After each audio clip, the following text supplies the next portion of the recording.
AGT Live 24/7. This is AGT Live 24/7.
বিষয়টা যেটা বলা হয়েছে এখানে কুমির জলাশয় নিয়ে এবং কুমির জলাশয় থেকে আমরা বিভিন্ন জায়গায় কিন্তু অলরেডি জল দিচ্ছি।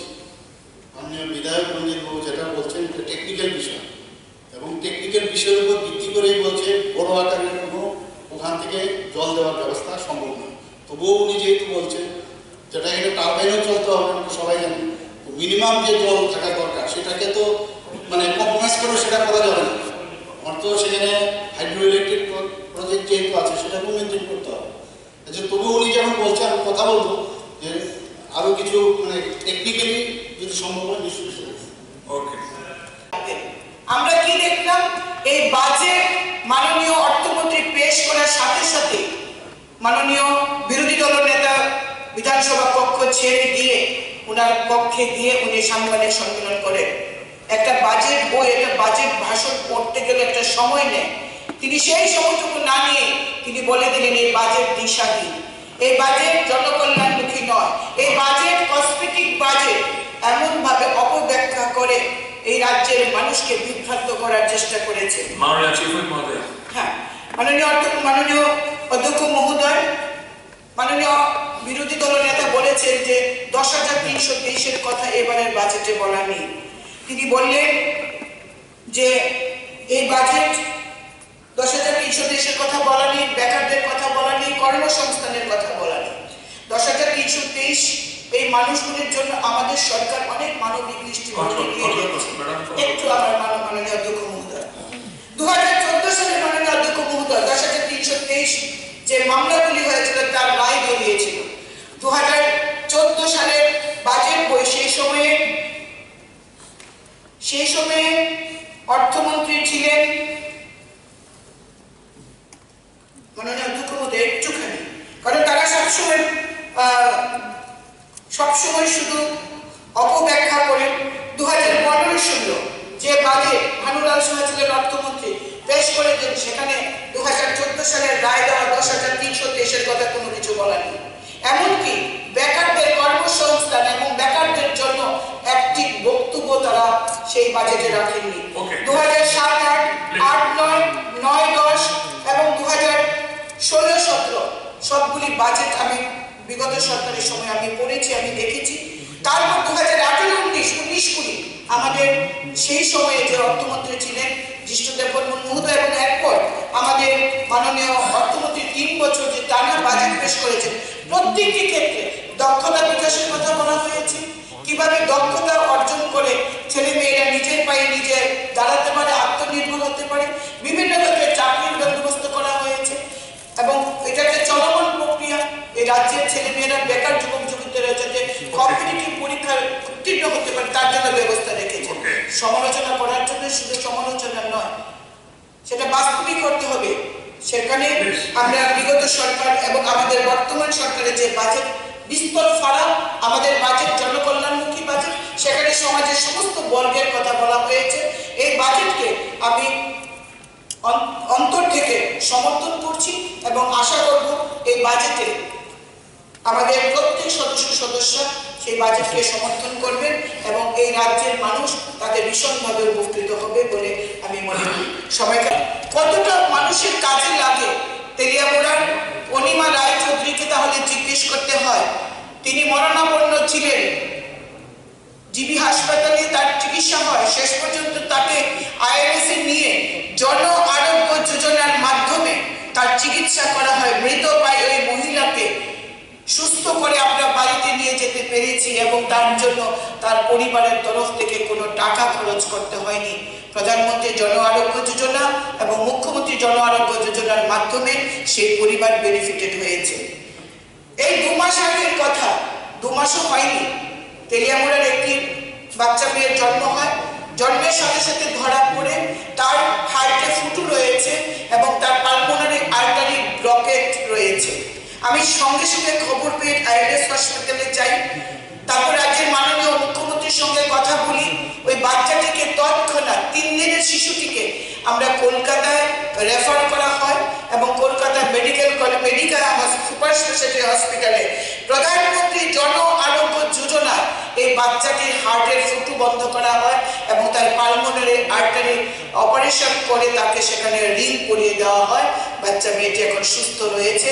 তার পরিবারের জন্য তার পরিবারের কোনো অর্থ খরচ করতে হয়নি, অন্তত চিকিৎসা বাবদে। এবং আজকে এই রাজ্যের স্বাস্থ্য ব্যবস্থায় আমরা ব্যাপক উন্নয়ন দেখতে পাচ্ছি। বিভিন্ন সুপার স্পেশালিটি ডক্টর থেকে শুরু করে নতুন শয্যা বিশিষ্ট হাসপাতাল, মেডিসিন ওয়ার্ড, এগুলি এক্সটেনশনের কাজ চলছে। রাজ্যের মাননীয় মুখ্যমন্ত্রী নিরন্তর স্বাস্থ্য পরিষেবার উন্নয়নে কাজ করছে। শুধু তাই নয়, প্রত্যেকটি মহকুমায় PHC, CHC কে ডেভেলপ করে সেখানে কমিউনিটি হেলথ অফিসার নিয়োগ করে আজকে কিন্তু গ্রামীণ প্রান্তিক অঞ্চলের মানুষও চিকিৎসা পরিষেবা পাচ্ছে। বেশি দিন আগের কথা নয়, 2013-14 সালের কথা, ম্যালেরিয়ায় হাজার হাজার লোক মারা যেত, কিন্তু এই কমিউনিটি হেলথ অফিসার এদের নিয়োগের পর এবং প্রত্যেকটি এলাকায় কমিউনিটি হেলথ সেন্টার এবং পাবলিক হেলথ সেন্টার করে আজকে কিন্তু ম্যালেরিয়ার রোগকে আমরা নির্মূল করতে পেরেছি। শুধু তাই নয়, প্রত্যেক টিবি রোগীদের জন্য আমাদের সরকার বিশেষভাবে উদ্যোগ নিয়েছেন যে এই রাজ্য থেকে যাতে টিবি নির্মূল করা যায় এবং সেটা দেশের প্রধানমন্ত্রীর আহ্বান রয়েছে। আমাদের লক্ষ্য হলো এই রাজ্য থেকে, এই দেশ থেকে আমরা যেন টিবিকে নির্মূল করতে পারি। তার জন্য সরকার বিভিন্নভাবে উদ্যোগ নিয়েছে। মাননীয় অধ্যক্ষ মহোদয়, ট্যুরিজমের কথা যদি বলি তাহলে আমরা দেখেছি যে এই রাজ্যে ট্যুরিজমটাকেও ট্যুরিজমেও যে বিনিয়োগ করা যায় এবং ট্যুরিজমের মাধ্যমেও যাতে যে রাজ্যের রেভিনিউ বাড়তে পারে, সেটা আমাদের সরকার তার প্রকৃত উদাহরণ। মাননীয় মন্ত্রী সুশান্ত চৌধুরীর নেতৃত্বে ট্যুরিজম যেভাবে কাজ করছে, কিছুদিন আগে ট্যুরিজম ফেস্ট হয়েছে, যেখানে নারকেলকুঞ্জ, ছবিমুড়া থেকে শুরু করে আমাদের কমলাসাগর, আমাদের আগরতলা, উজ্জয়ন্ত প্রাসাদে বিভিন্নভাবে সেখানে কিন্তু ট্যুরিজমের ডেভেলপমেন্টের জন্য কাজ হয়েছে। আজকে ওয়াটার স্কি থেকে শুরু করে বোটিং থেকে শুরু করে প্রত্যেকটি ক্ষেত্রে আমরা দেখেছি। এবং আজকে নারকেলকুঞ্জ, ছবিমুড়াতে লগঘাট হয়েছে। দেশ বিদেশ থেকে আজকে টুরিস্ট আমাদের রাজ্যে আসছে এবং সেই পরিকাঠামোর উন্নয়ন হচ্ছে, আগামী দিনও আরো হবে। এবং ত্রিপুরাকে আজকে প্রান্তিক রাজ্য হিসেবে নয়, একটা টুরিস্ট স্পট হিসাবে, টুরিস্ট রাজ্য হিসাবে আমাদের এই ট্যুরিজম ডিপার্টমেন্ট কাজ করবে এবং তার জন্য প্রয়োজনীয় অর্থ বরাদ্দ রেখেছেন রাজ্যের মাননীয় অর্থমন্ত্রী প্রণজিৎ সিংহ রায় মহোদয়। বিগত সরকারের সময় তফসিলি জাতি কল্যাণ দপ্তর কি কাজ করেছে আমরা জানি। আমরা যখন বিধায়ক হিসেবে নির্বাচিত হয়েছি, আমরা বিভিন্ন ট্রাইবাল এরিয়াসে গেছি, আমাদের কেন্দ্র এবং অন্যান্য কেন্দ্র। আমরা দেখেছি সেখানে রাস্তা নেই, জল নেই। আজ প্রত্যেকটি মানুষের ঘরে ঘরে জল জীবন মিশনের আওতায় আজকে প্রত্যেকটি মানুষের ঘরে ঘরে আমরা পানীয় জলের ব্যবস্থা করতে পেরেছি। আমরা হয়তো 100% স্যাচুরেটেড পয়েন্টে যেতে পারিনি, কিন্তু কাজ হচ্ছে অনেক জায়গায় মাটির নিচে কত গভীরে গিয়েও জলের লেভেল পাওয়া যাচ্ছে না, সেখানে আমাদের খানিকটা অসুবিধা হচ্ছে দপ্তরে। কিন্তু তারপরেও রাজ্যের বিভিন্ন প্রত্যন্ত এলাকায় কিন্তু আমরা জলের কানেকশন পৌঁছে দিতে পেরেছি। আজকে তফসিলি জাতির ছাত্র স্টুডেন্ট ছাত্রছাত্রীদের জন্য আমাদের মাননীয় মন্ত্রী বিকাশ দেববর্মা প্রত্যেকটি হোস্টেল ভিজিট করছেন, যেটা বিগত সময়ে আমরা পাইনি। প্রত্যেকটি স্টুডেন্টের সঙ্গে কথা বলছেন, তাদের ছাত্রদের জন্য যে মাসু ভাড়া দেওয়া হয় তাদের থাকা খাওয়ার জন্য, তার পরিমাণও কিন্তু আমাদের সরকার পরপর দুবার বাড়িয়েছে। এবং কিভাবে তফসিলি জনজাতি কল্যাণ দপ্তর কিভাবে কাজ করছে এটা আমরা দেখেছি। এবং আমাদের এই মাননীয় অর্থমন্ত্রী কিন্তু এইভাবে স্কলারশিপ প্রদান করা থেকে শুরু করে বিভিন্নভাবে তফসিলি জাতি অংশের জনজাতি অংশের তফসিলি জনজাতি অংশের মানুষের কল্যাণে এই দপ্তর কাজ করছে।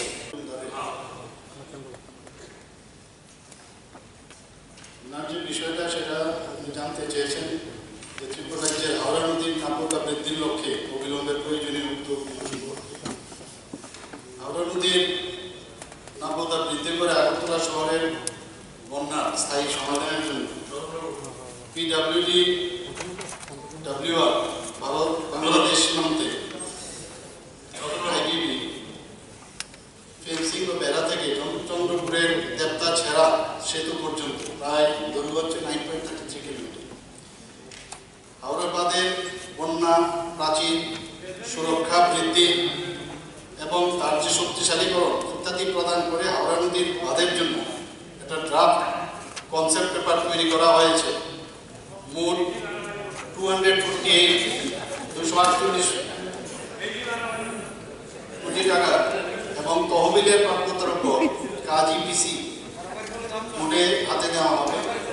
এছাড়াও এখানে মাননীয় বিধায়ক উনি এই বিষয়ে আরো বেশি অবগত আছেন, মেয়র আগরতলা। এছাড়াও হাওড়া নদীর ড্রেজিং এবং রিজুভেনেশনের জন্য মোট 145.71 কোটি টাকার একটি কনসেপ্ট পেপার ভারত সরকারের জলশক্তি দপ্তরের কাছে আগরতলা স্মার্ট সিটি লিমিটেড সহায়তায় 8 তারিখ 8/12/2020 পাঠানো হয়েছে, যার techno economic appraisal and techno economic feasibility study করা হচ্ছে এবং সম্ভাব্যতা বিবেচনা করে তার অনুমোদনের অপেক্ষায় আছে। বর্তমানে পূর্ত দপ্তরের জলসম্পদের বিভাগ থেকে হাওড়া নদীর গর্ভে জমাকৃত পলি, স্থূলীকৃত আবর্জনা এবং নদীর জল পরিষ্কার করার জন্য একটি বিশেষ কর্মসূচি হাতে নেওয়া হয়েছে, যা আগামী 6 মাসের মধ্যে সেটা শেষ করার প্রচেষ্টা থাকবে। এর সঙ্গে যাতে জনসচেতনতা অ্যাওয়ারনেস প্রোগ্রাম সেটাও হাতে নেওয়া হয়েছে, যাতে হাওড়া নদীর জলে স্থূলীকৃত নোংরা আবর্জনা ইত্যাদি ফেলা রোধ করা যায়, যাতে নদীর জলের যে স্বাভাবিক প্রবাহ ব্যাহত না হয় এবং নদীর জলও যাতে দূষিত না হয়। এখানে উল্লেখ্য নদীর পার্কে মজবুত রাখার জন্য তথা নদীর উপযুক্ত নাব্যতা রক্ষা করার জন্য হাওড়া নদীর পার্কে অনধিকার দখলমুক্ত করার প্রয়োজনীয়তা আছে। বিধায়ক শ্রী দীপক মজুমদার যেটা বললেন কাটাখাল আমাদের জন্য একটা লাইফলাইন আগরতলা শহরের জন্য, দুটো বাম হাওড়া এবং তো এই বিষয়ে কিন্তু অলরেডি আমাদের মিউনিসিপ্যালিটি এবং স্মার্ট সিটির থেকেও এখানে কিন্তু কাজ করছে। তো সেখানে আমরা জানি যে যেটা মাননীয় বিধায়ক বলেছেন শহরের উত্তর অংশ বরাবর, যেটা শহরের পূর্ব দিক থেকে মিয়া ছেড়া থেকে উৎপন্ন হয়ে আগরতলা শহরের উত্তর অংশ বরাবর পশ্চিম দিকে প্রবাহিত হয় এবং রঞ্জিত নগরে ভারত বাংলাদেশ সীমান্ত সেটা অতিক্রম করে। আগরতলা শহরের গুরুত্বপূর্ণ অংশ কাটাখালের বাম তীরে অবস্থিত। আগরতলা শহরকে বন্যার হাত থেকে রক্ষা করতে বর্তমানে PWD-WR কাটাখাল বাঁধের মেরামত এবং রক্ষণাবেক্ষণের কাজও গ্রহণ করেছে, যার মধ্যে সুইচ গেট মেরামত, গলি পরিষ্কার করা, আবর্জনা পরিষ্কার করা, স্লোপ সুরক্ষা ইত্যাদির জন্য সেখানে ব্যয় ধরা হয়েছে প্রায় 23.7 লাখ টাকা এবং এর জন্য দরপত্র টেন্ডারও কল করা হয়েছে এবং আরও যাতে এটাকে স্ট্রেংথেনিং করা যায়, যে কাটাখালের যে বাঁধটা আছে তার জন্য 5.85 করোড় টাকার দরপত্র আহ্বান করা হয়েছে। বিধায়ক রঞ্জিত বাবুর সাথে একমত যে বিষয়গুলো উনি এনেছেন, যে একদম সত্যি আমাদের যে হাওড়া নদীর আমরা সবাই জানি যে বড়মুড়া পার্বত্য রেঞ্জের যে পশ্চিম প্রান্ত থেকে এটা উৎপন্ন হয় এবং আমরা পশ্চিম দিক থেকে সেটা আসে বাংলাদেশের তিতাস নদীতে সেটা গিয়ে পড়ে এবং টোটাল যে এই নদীটার যে টোটাল ল্যান্ড সেটা 61.20 কিলোমিটার, যার মধ্যে 52 কিলোমিটার আমাদের ইন্ডিয়াতে পড়ে এবং 9.20 কিলোমিটার বাংলাদেশে সেটা পড়ে। ত্রিপুরার মধ্যে হাওড়া নদীর যে ক্যাচমেন্ট এরিয়া যেটা আপনি বললেন সেখানে 488.00 বর্গ কিলোমিটার, যার মধ্যে 50 বর্গ কিলোমিটার পাহাড়ি আর বাকিটা সমতলে কেবল 438 বর্গ কিলোমিটার। আমরা 1900 সাল আগে যেখানে যখন জনবসতি খুব কম ছিল আগরতলা বা ত্রিপুরাতে, সেখানে পর্যায়ক্রমে আমরা সময়ের সাথে আগরতলা শহরে দেখেছি হাওড়া নদীর তীরে জনবসতিও বৃদ্ধি পেয়েছে এবং পরবর্তী সময়ে হাওড়া তীরে বাসিন্দারা নিজেদের প্রয়োজন মেটানোর পাশাপাশি অর্থনৈতিক সুবিধার জন্য হাওড়া নদী ব্যবহার করে আসছে। বাসিন্দারা প্রত্যক্ষ ও পরোক্ষভাবে শুধু জলের দূষিত করেনি, বরং রূপগত মরফোলজির তারও পরিবর্তনও কিন্তু করার ক্ষেত্রে ওনাদের ভূমিকা রয়েছে। যখন বিংশ শতাব্দীর শুরু থেকে হাওড়া নদীর প্রবাহ সময়ের সাথে সাথে কিন্তু পরিবর্তন হয়েছে। বর্তমানে বৃহত্তর আগরতলা শহরে এবং পার্শ্ববর্তী এলাকার পানীয় জল, সেখানে পানীয় জলের ব্যবহার হচ্ছে, কৃষিকাজের জন্য ব্যবহার হচ্ছে এবং দ্য রিভার কিছু জায়গায় রাস্তা এবং বাঁধ এবং নদীর আড়াআড়ি সেতুর স্তম্ভ তৈরি হয়। Causeway road across the river without any bridge, সেখানে সেটা তো হয় জল সংগ্রহের জন্য বালির ব্যাগ ইত্যাদি অবস্থানের জন্য নদীর এইগুলো রাখা হয়, তার যে নদীর প্রাকৃতিক যে স্ট্রিম প্রবাহ সেটাও কিন্তু পরিবর্তন হয়। এতে করে নদীর নাব্যতা এবং ক্রমে ক্রমে হ্রাস পায়। এখানে এই বিষয়ে আগে আলোচনা হয়েছে, আমাদের মাননীয় পর্যটন মন্ত্রী বিশদভাবে আলোচনা করেছে এই বিষয়ে। এছাড়া অন্যান্য মানবিক কর্মকাণ্ড যেমন ভূমি ব্যবহার পরিবর্তন, বালি খনন আপনি আলোচনা করেছেন, জল সংগ্রহ, কঠিন বজ্র নিষ্পত্তি, কৃষি শিল্পে কাঁচামাল সরবরাহের জন্য টিলা জমি কাটাও, এতে করে নদীর গতিপথ কিন্তু পরিবর্তন হয়। কাজে এই বিষয়গুলো নিয়ে একটু আলোচনার বিষয় আছে, এগুলো আমরা বসতেও লাগবে। এটা আমাদের পরিষদীয় দল নেতা মহোদয় বলেছেন এটা বসবো বিষয়টা, কিন্তু এখানে আলোচনা পর্যালোচনা করে এক্স্যাক্টলি কি করা উচিত সেই বিষয়ে নিশ্চয়ই আমরা আগামী দিনে চিন্তা করব। কারণ এটা আমাদের হাওড়া নদী আমাদের জন্য একটা বিশেষ ইম্পর্টেন্ট নদী। 12টা নদী আছে এর মধ্যে হাওড়া নদী এটা ভেরি ইম্পর্টেন্ট। তো সব দিকে বিচার বিবেচনা করে আমরা আগামী দিন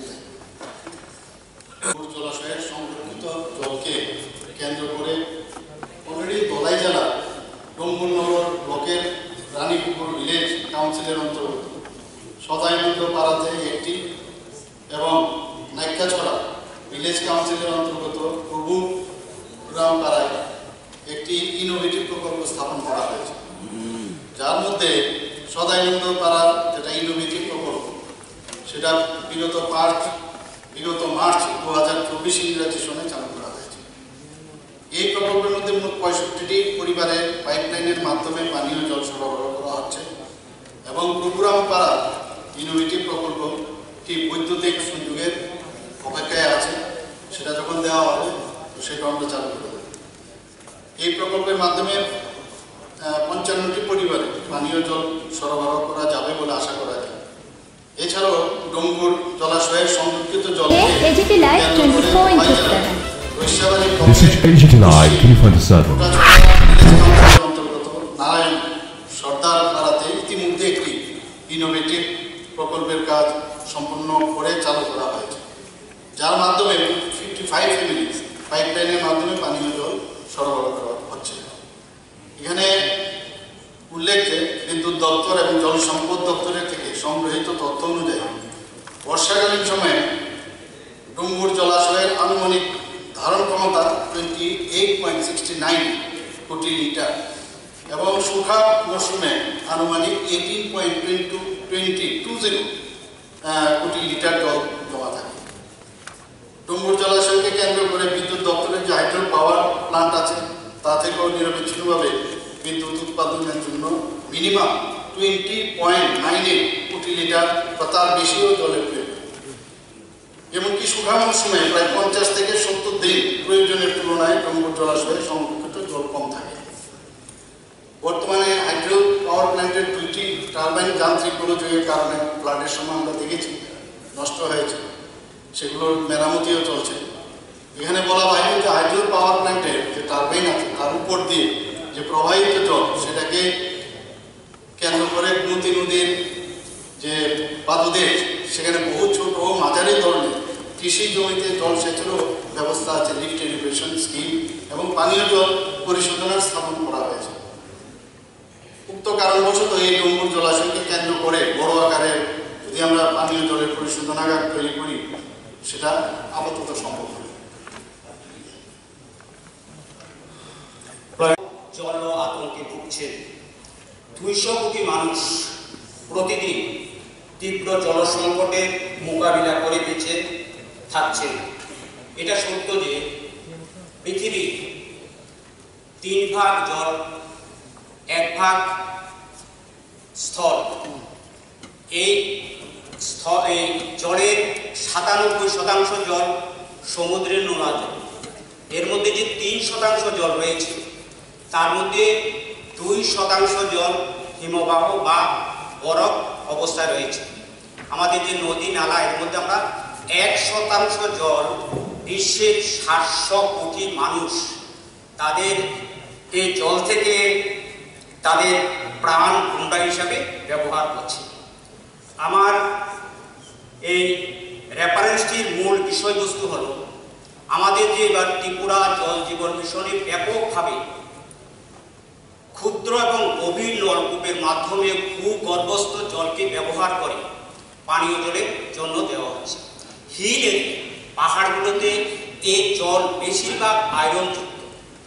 এবার যেটা আমাদের খরার সময় ওই সময় বিশেষভাবে ডিপ টোয়েলের জলগুলো যে গভীর নলকূপ রয়েছে বা স্বল্পবেশের নলকূপ রয়েছে বা বিশেষভাবে উদ্ভাবনীয় প্রকল্পগুলো রয়েছে সেগুলো অনেক সময় জল তার পর্যাপ্ত পরিমাণে সেগুলো দিতে অক্ষমতার জন্য কী হয়, মেশিন নষ্ট হয়, জল পায় না। এতে কি হয়, একটা সমস্যা তৈরি হয়। গতকালকে আমাদের যে প্রো শরণার্থী রয়েছে সেখানে একটা ডিপ টোয়েল মেশিন আছে, সেটা মেশিন নষ্ট হয়ে গেল। সঙ্গে সঙ্গে মানুষ ফোন করছে, আমাকে ফোন করলো যে আমাদের এখানে জল পৌঁছানোর জন্য গাড়িতে ব্যবহার করা। মাননীয় অধ্যক্ষ মহোদয়, আমার বিষয়বস্তু হলো যে ডম্বুরে যে জলাশয়ের জলটা সেটা আমাদের যে ক্যানেলটা দিয়ে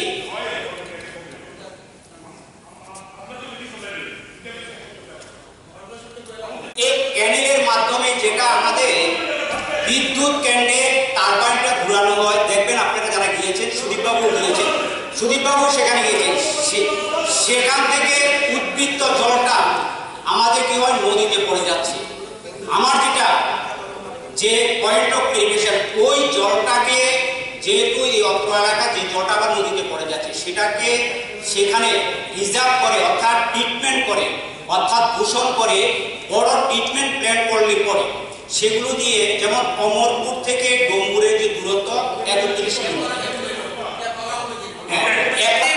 সুযোগ্য নেতৃত্বে যেভাবে এই রাজ্য বিকাশের পথে এগুচ্ছে এবং প্রত্যেক বিধায়ক তার এলাকার উন্নয়নের জন্য যে আগ্রাসী ভূমিকা নিয়ে যে কাজ করছে, প্রত্যেক দিন তারা বিভিন্ন দপ্তরের সঙ্গে কথা বলছেন, রাজ্যের মাননীয় মুখ্যমন্ত্রী দপ্তরের মন্ত্রীদের সঙ্গে কথা বলছেন। অর্থাৎ প্রত্যেকেই চাইছেন তাদের কেন্দ্রের শ্রীবৃদ্ধি ঘটুক এবং তাদের কেন্দ্র যেন সুন্দর প্রত্যেকটি ক্ষেত্রে যাতে উন্নয়ন হয়। আমাদের রাজ্যে আজকে ফিজিক্যাল ইনফ্রাস্ট্রাকচার, সোশ্যাল ইনফ্রাস্ট্রাকচার থেকে শুরু করে পরিকল্পিত নগর সমষ্টির উন্নয়ন, সুশাসন প্রতিষ্ঠার মাধ্যমে ব্যবসা বাণিজ্যের অনুকূল পরিবেশ তৈরি করা, বিনিয়োগ প্রবর্ধন, কৃষি ক্ষেত্রে বিনিয়োগ বৃদ্ধি, সমস্ত কিছুতে এবার যে বাজেট রয়েছে সেই বাজেটে প্রত্যেকটি সেক্টরের কথা, তার ব্যবস্থাপনা রাজ্যের মাননীয় অর্থমন্ত্রী রেখেছেন। এবারে বাজেট পড়েছি, এর আগেও মাননীয় অর্থমন্ত্রী পেশ করেছেন। এখন প্রত্যেকটি বাজেটকে যখন আমি পড়েছি আমার মনে হয়েছে যে এই বাজেট শুধু বাজেট নয়, এই বাজেট যেন এই রাজ্যের সার্বিক এই জনগণের মনের কথা, তাদের মনের অভিব্যক্তি। রাজ্যের মাননীয় অর্থমন্ত্রী এই বাজেটের উপর যে বাজেট পেশ করেছেন তার উপর গত 4 দিন যাবৎ বিশদ আলোচনা হয়েছে এবং মাননীয় সদস্যগণ সেই বাজেটের উপর আলোচনা করেছেন, আলোকপাত করেছেন। আমরা সমৃদ্ধ হয়েছি। আমি কয়েকটি বিষয় নিয়ে কথা বলবো। আজকেও প্রায় 11-12 জন বক্তা রয়েছেন, মাননীয় মন্ত্রীরা রয়েছেন। আমি দু একটি বিষয় নিয়ে কথা বলবো। এর আগে 2014 আগে দেশের প্রধানমন্ত্রী নরেন্দ্র মোদীজির আগে এই ভারতবর্ষের কৃষকরা এবং এই রাজ্যের কৃষকরা কখনো ভাবতেই পারেননি যে কৃষকদেরও আলাদা করে সম্মান দেওয়া যায়। আজকে প্রধানমন্ত্রী কিষাণ সম্মান নিধির মাধ্যমে কৃষকরা সম্মান পাচ্ছেন এবং ভাতা পাচ্ছেন। এই 7 বছরে কিষাণ সম্মান নিধি হিসাবে 2,77,970 জন কৃষক উপকৃত হয়েছে এবং এদের জন্য এই 7 বছরে কিষাণ সম্মান নিধিতে 842 কোটি 26 লক্ষ টাকা সরাসরি কৃষকদের ব্যাংক অ্যাকাউন্টে গেছে।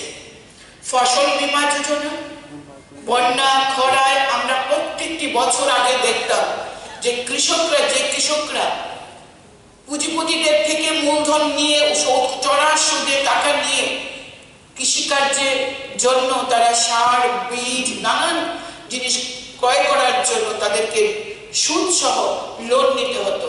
আজকে এই ফসল বীমা যোজনা চালু হওয়ার পর থেকে অন্তত বন্যা এবং খরা অর্থাৎ প্রাকৃতিক দুর্যোগে কৃষকদের পাশে কিন্তু দাঁড়াচ্ছে এই ফসল বীমা যোজনা। এই যোজনায় 14,14,000 কৃষক এই পর্যন্ত অন্তর্ভুক্ত হয়েছে। কিষাণ ক্রেডিট কার্ড এখন পর্যন্ত 3,81,665টি কিষাণ ক্রেডিট কার্ড পেয়েছে আমাদের রাজ্যের কৃষকরা। এই কেসিসি কার্ড এর মাধ্যমে আমাদের রাজ্যের কৃষকরা 2,142 কোটি 58 লক্ষ টাকা ইতিমধ্যে পেয়েছে। 2018-19 থেকে গত মরশুম পর্যন্ত রাজ্যের কৃষকদের থেকে 2,25,000 মেট্রিক টন ধান ন্যূনতম সহায়ক মূল্যে আমাদের রাজ্যের খাদ্য জনসংভরণ দপ্তর কৃষকদের কাছ থেকে সরাসরি করেছে। আমাদের এবারের বাজেট বইটি পড়ে যে জিনিসগুলি আমি একটু আলোচনা আমরা এখান থেকে রাজধানী এক্সপ্রেস 7 দিন চলবে।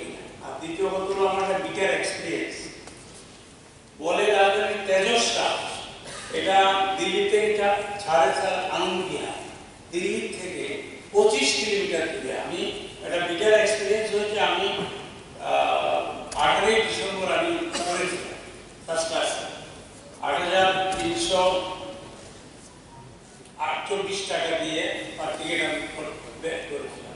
স্যার ট্রেনটা রাজধানী নাম, আমি যখন উঠতে গেলাম তখন 7:55 ছাড়ে, দুরাত্র রাজধানী তো সুইফট হবে স্যার দিল্লি থেকে না আনন্দবিহার থেকে না 7:50 আনন্দবিহার থেকে 2 দিন 2 রাত্রি।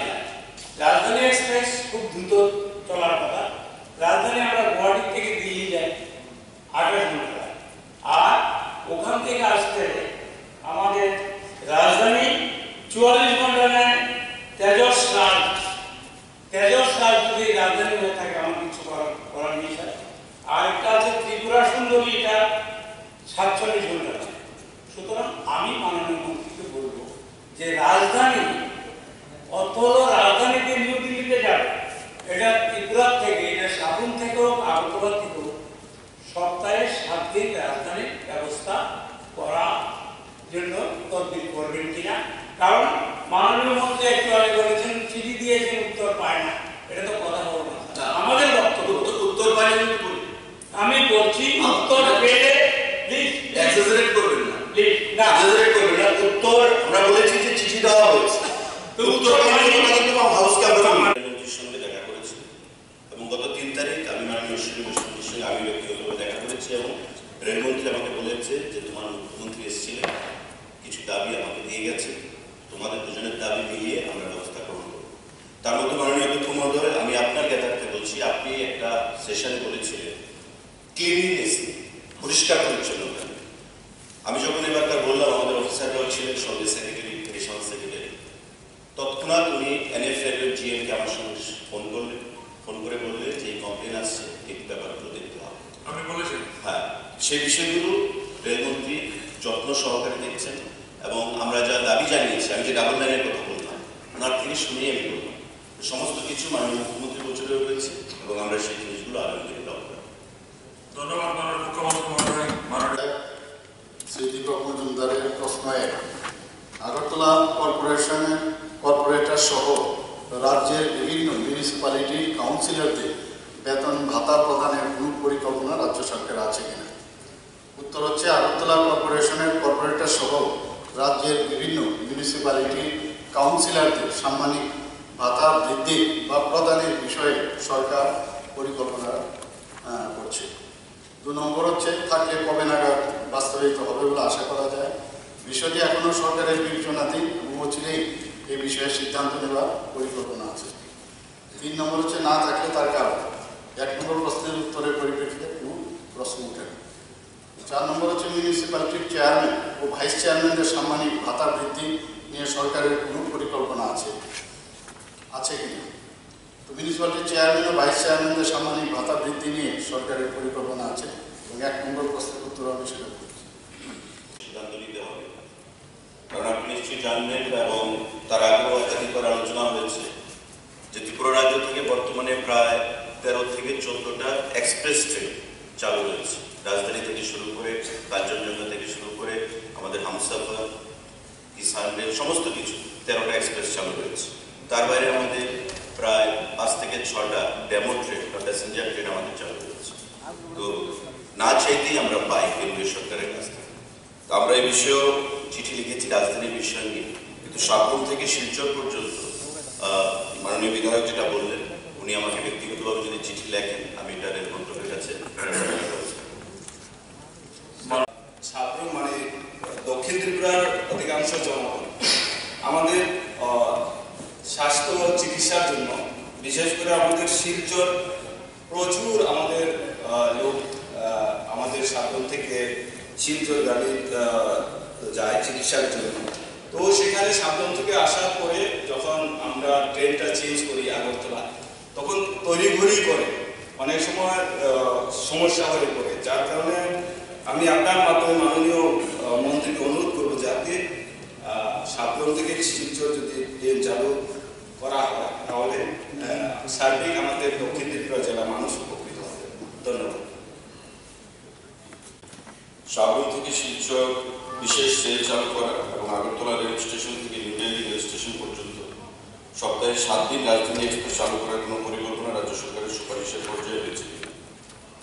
উত্তর, সাবরুম থেকে শিলচর বিশেষ রেল পরিষেবা চালু করা নিয়ে পরিকল্পনা আপাতত রাজ্য সরকারের নেই। তবে এই সপ্তাহের ৭ দিন আগরতলা থেকে দিল্লির মধ্যে রাজধানী এক্সপ্রেস ট্রেন চালু করার ব্যাপারে রাজ্য সরকার কেন্দ্রীয় রেল মন্ত্রককে পরপর ২বার চিঠির মাধ্যমে প্রয়োজনীয় উদ্যোগ ও ব্যবস্থা গ্রহণের অনুরোধ জানিয়েছে। থাকলে কবে নাগাদ শুরু করা যাবে বলে আশা করা যায়। উক্ত বিষয়টি রেল মন্ত্রকে আওতাধীন করেছে।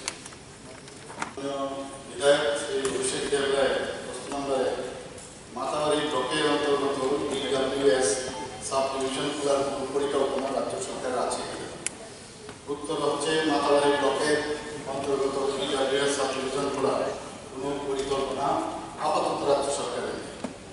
২ নম্বর প্রশ্ন, থাকলে কবে নাগাদ চালু করা হবে বলে আশা করা যায়? উত্তর হচ্ছে, ১ নম্বর প্রশ্নের পরিপ্রেক্ষিতে ২ নম্বর প্রশ্নের উত্তর হয়।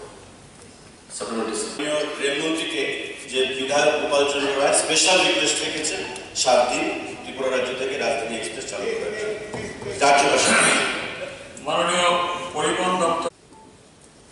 এখানে মাননীয় বিধায়ক যেটা বললেন আমাদের অভিষেক দেবরায় মহোদয়, যে উদয়পুরে কিন্তু 4টি DWS সাব ডিভিশন আছে এবং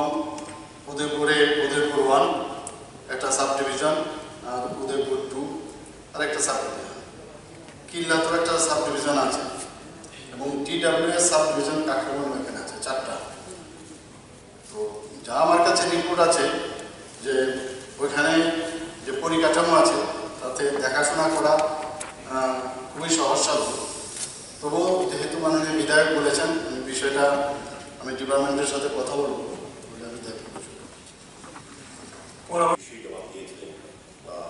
আমরা সন্তুষ্ট, আমার আশা থাকবে মাননীয় মুখ্যমন্ত্রী এবং সরকার এই বিষয়ে সতর্ক ভূমিকা নেবে অতি সত্ত্বর। সাবডিভিশন আর আমাদের জেলাতে কাকরাবনে 22টি জিপিভিসি মিলে একটি সাবডিভিশন, কিল্লাতে 16টা ভিসি মিলে একটি সাবডিভিশন, অমরপুরে 27টি জিপিভিসি মিলে একটি সাবডিভিশন, করবুকে 30টি ভিসি মিলে একটি সাবডিভিশন এবং মন্দিরে 22টি ভিসি মিলে একটি সাবডিভিশন এবং মাতাবাড়ি ব্লকের অন্তর্গত মানে ভিসি আছে 12টি, শান্তিরবাজারেও 2টি ভিসি আছে। আর অনেক লম্বা জায়গা একজন এসডিওর পক্ষে এটা কোনো মতে সম্ভব না পুরোটা সার্ভিস দেওয়া। তো আমি মাননীয় অধ্যক্ষ মহোদয়ের মাধ্যমে মাননীয় রাজ্যের জনপ্রিয় মুখ্যমন্ত্রীর কাছে অনুরোধ জানাবো যে এটা যত তাড়াতাড়ি সম্ভব সেটা যেটা করা যায়।